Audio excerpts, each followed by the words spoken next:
Words of wisdom.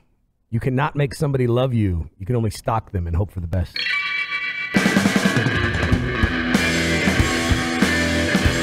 True story. I think that's how I got my wife, man. She was like, no, no, no. And I just kept showing up like with a big fucking smile.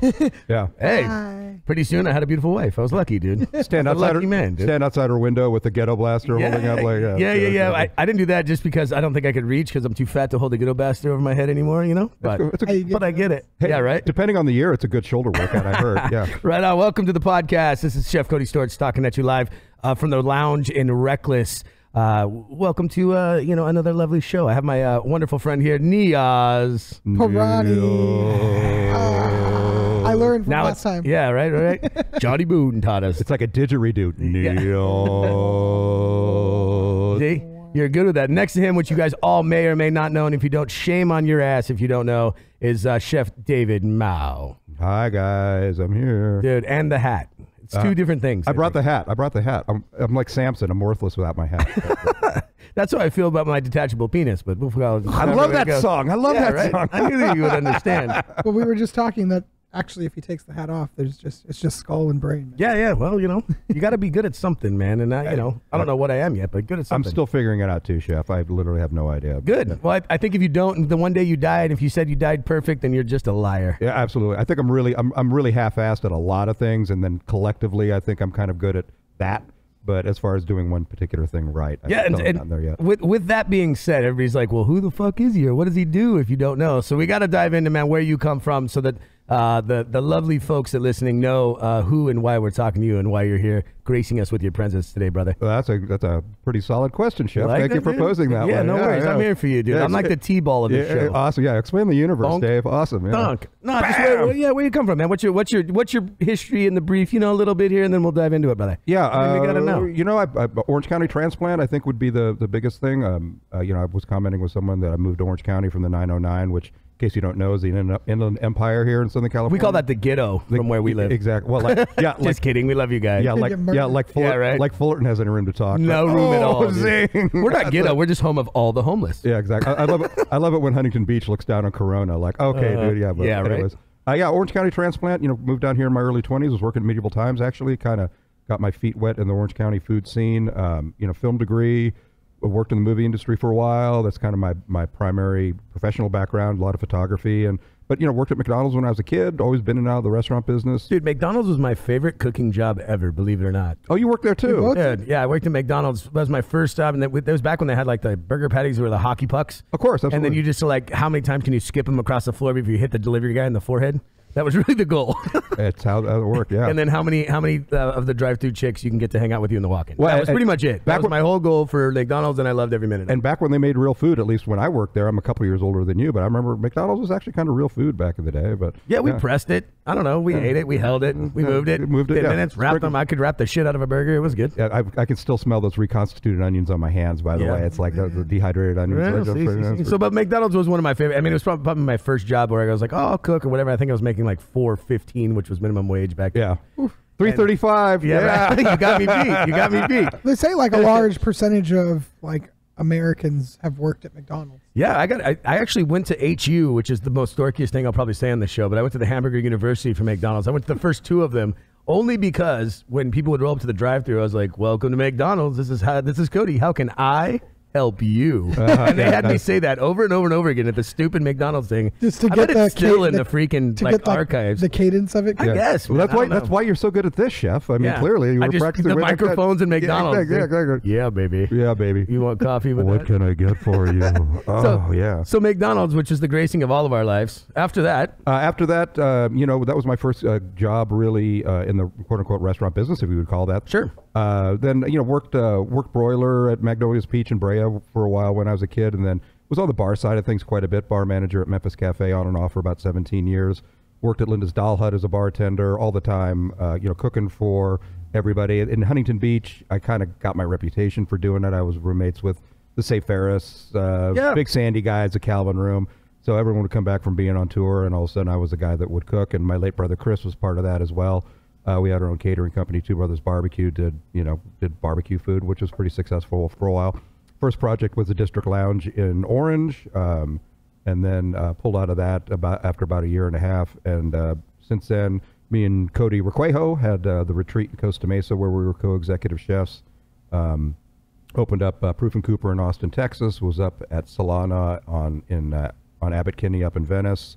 Right now I'm on another project out in Palm Springs. Was recently at the Ace for about a year. Yeah, man. Yeah, so writing and doing food photography for Disney and just kind of being me. I think we, as chefs, we talk about, hopefully not being chained to a kitchen too much. And certainly we both been there. You're kind of living it right now, chef. Oh, fuck yeah.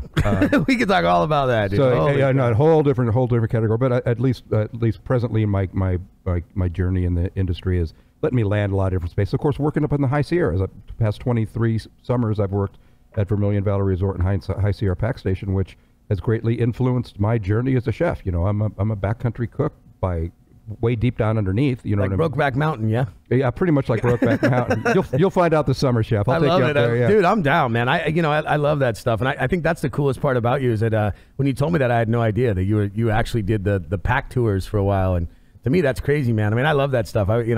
I consider cooking at like festivals kind of like that because you never really know if anything's gonna work. I love that feeling, yeah. Yeah, you never know. You just have a truck full of food and you're like, I hope this will cook. Absolutely. Like, yeah. I don't know what we're Did gonna you have do. problem times when it went bad? Oh, 100%, dude. We usually started cooking on Tuesday or Wednesday, and I'd go through like 1,500 pounds of pork, a good 2,000 or 3,000 pounds of chicken, and then tri-tip was another at least 1,000 pounds. It all went in a 18-foot smoker, and some of it took 24 hours. So it started on Tuesday night, Wednesday morning, and didn't end until Sunday morning. And whatever was cooked was cooked. Whatever wasn't was like sliced, grilled, and mixed in. Whatever you could freaking do, and that's that, man. Yeah, that's how. So I get it. Yeah, like you gotta. It is what it is. Like the cowboys say, you run with what you brung. You know what I mean? And you never. One biggest lesson I've learned working the Sierras is just got to figure it out. Like we're 3.5 hours from Fresno down a really gnarly 1-lane dirt road. Like what you got is what you got. And if you get 100 hungry hikers off the John Muir Trail, you got to figure out a way to feed them. Great story about Coachella, real quick. Yep. Me and Chef Diego from Memphis Cafe used to do the anthem parties way back in the day when that mansion party aesthetic first started out. I remember one time we were so drunk we couldn't cook, literally just absolutely tanked by noon, and we had some friends that were helping us cook, Brian Mall and Christy Perez now at the Ace, and some other people that are part of the Memphis family. And I forgot to take the chicken out of the frozen chicken thighs out of the box the night before to let them thaw, right? So literally me and Diego are just tanked wandering off somewhere, and our friends are putting the blocks of chicken on the propane grill and hitting them with Pappy seasoning. Oh my God. And literally shaving the cooked chicken off like shawarma. Yeah, right? Like just enough to put in the chafer. It's almost like a vertical spit. Yeah, it was hilarious. And I still have photos of them. And I have no idea where I was at. Like I was in a jacuzzi somewhere smoking weed. It was just comedy. Yeah, that whole Coachella aesthetic of and everyone's too wasted. Nobody's really hungry. Let's put it that way. Yeah, they're just. That's not even sustenance. It's just like some weird knee-jerk reaction. Like, oh, there's food. I guess I have to do this now. Yeah. It's wild. I had many stories, Coachella stories, of people walking up and being like, "Hey, man, what do you have?" under a big sign that said burritos, and you're like, "Bro, burritos. Do you want chicken, pork, or whatever?" And they're like, "Oh yeah," and they'd order $90, $100 worth of food. They give the money and walk away. And we're like, and that was it. No burritos, no nothing. We're like, cool, man. We're waving at them. They're just walking into the abyss on some fried trip. Yeah, totally. Yeah. I think I just ordered food. Maybe it'll come to me in my camp. Yeah, I don't know. The delivery system wasn't a thing then. They're trying to put their flip flop on. So that's the best video. That was the best. People dropping it and being like, I guess I'll just eat here and eating it off the ground. That happened a lot too. Yeah. You're like, bro, you have to move over. There's a line. Yeah. Sorry, man. And there's probably a lot of free food right in front of the counter right there. If you're hungry, do you have any money? Just pick up a spilled burrito. It is just walk up. Yeah, I'm number 84. Yeah, right. And then Niaz, you haven't been on here for what, a week? I know. I'm seeing you a lot more now. You're looking better and better every time, brother. You have a glow about you, Niaz. I appreciate Are you pregnant? Yeah. No. Oh well, I just keep hearing glow, and right away my brain. No, absolutely. You're in the zone, dude. Yeah, dude. I just got done with the doctor's appointment. I'm like, pregnant glow? That's all. Yeah. What are you doing, buddy? Niaz has a secret. Niaz has a secret. I hydrate. I moisturize. And so now you're doing a project in Palm Springs, and you're here. And that's in the abyss of who knows when that's going to open, right? You're caught in the death trap of some city and construction and. Yeah, right now we're just kind of dealing with all the associated nonsense with, we've both been there. I was that way at Proof and Cooper. I kind of landed to open a restaurant and there were still sawhorses and drywall around. And I was like, I got 6 weeks to open a restaurant, dude. Are we ready? Whoa! Yeah. Well, and it's really crazy too because like I go through this with clients when they're opening spots. Like even when you think you have everything ready, then you have inspections. Sometimes things don't go right, and even then, like you're never really open until it's like, oh, okay, today's the day. Let's do it. Like, it's I tell everybody, no matter how much money you think you have, double it. And no matter how much time you think you need, add 4 months is what I said. Add 3 to 4 months. Yeah, no matter what. I always say twice as much and twice as long. Yeah, it's just how it goes. And no matter what, we were lucky. If you have somebody that's done it a bunch and you let them have the range, you have a better chance of it not sucking. But for the most part, that's just the way the cities go and the way construction goes. It doesn't work on we work on a 24-hour basis in the restaurant business. Something happens at 2 o'clock in the morning, I got to fix it. You got to fix it, right? In the construction business, something happens at night, you're there in the morning. And then you're off at 3. Yeah, you're like, exactly. Dude. So nothing happens in a real time frame. Well, it's their real time frame in our imaginary world. They start earlier, right? Construction starts early. It's an 8-hour day, bro. There's lunch at 11:30. Yeah. Like they're like lunch, and you're like, where the fuck did everybody go? What happened? Like, we're building a restaurant here, right? And like I don't get lunch. Yeah, I'm trying to like put nails in and be like, maybe when they get back, I'll have more done. Like, you know, and they don't. Their brain does not function. It's not a bad thing. I mean, I all long for to have a Monday through Friday and not work those crazy deals, but that's their gig, man. So when you're in an entrepreneur chef mindset of we got a timeline. And these guys are like, well, it takes me 4 weeks. You're like, you only work part of the day. Yeah. Can we work more of the day? Yeah. It just doesn't happen. I'm not naming any names, but no, it's I love that construction mentality where it's like, okay, the guys kind of get there at 7-ish, and then maybe they're going to get their coffee and get high in the dumpster enclosure, and then, oh man, I got to go to Home Depot, and then it's like 9:30, and then they come back and have another cup of coffee. Depot, Can you help me unload the truck? I'm like, help you unload the truck. Exactly, yeah. And then it's like 11:30, and they take their lunch break, and then it's like they get back at 12:30, work for like a solid 90, and then they kind of start thinking about wrapping up around 3. Because they got the materials there for the next day. They want to make sure they're home before traffic. Dude, I'm telling you, it's a weird deal. And a lot of them, even if they do work hard, it's still that this is your day. Yeah. Most of them aren't outside of that. If you get an outside gig or a side gig, that's one thing. But it's a different beast. It's not like that. Like for me, social media runs all the time. It's 24/7, right? Yeah. I mean, if somebody calls, we're up. If somebody's moving around, it's freaking how it goes, man. Exactly.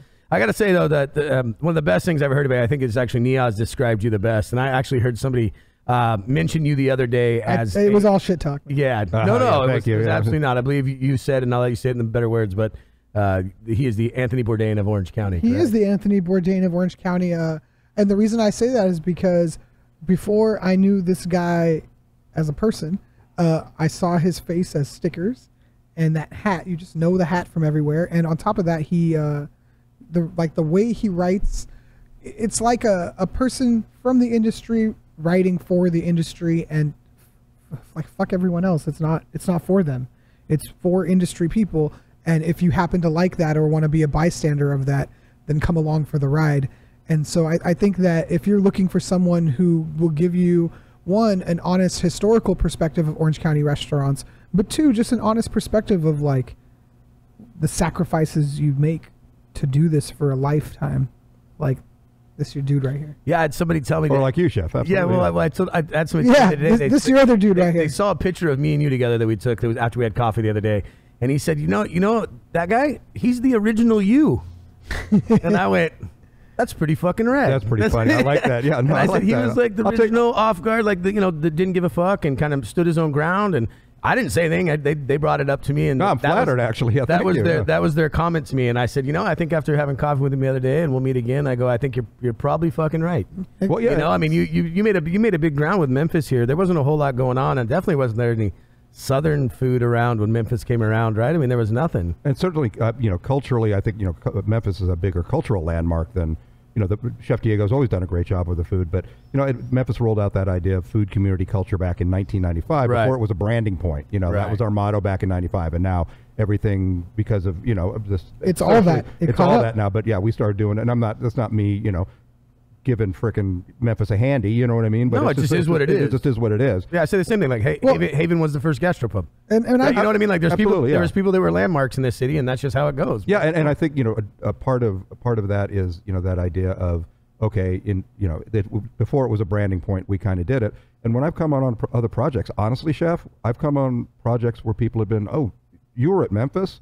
I'm like, yeah, I've been part of the family there since day one. And they're like, well, I hear they have great culture. I'm like, well, it's not cookie cutter, but you can do it. If you want to do it, let's do it. You know what I mean? There's ways to make that happen. It's not easy. It's an uphill battle. You have to create it. You have to create it, but it can be done. And I think me and you were talking the other day, Chef. Like, I personally, food is food. You know what I mean? But I think culture is where it comes from, and that's, maybe that, to Niaz's point, maybe that's what makes me the Anthony Bourdain of Orange County.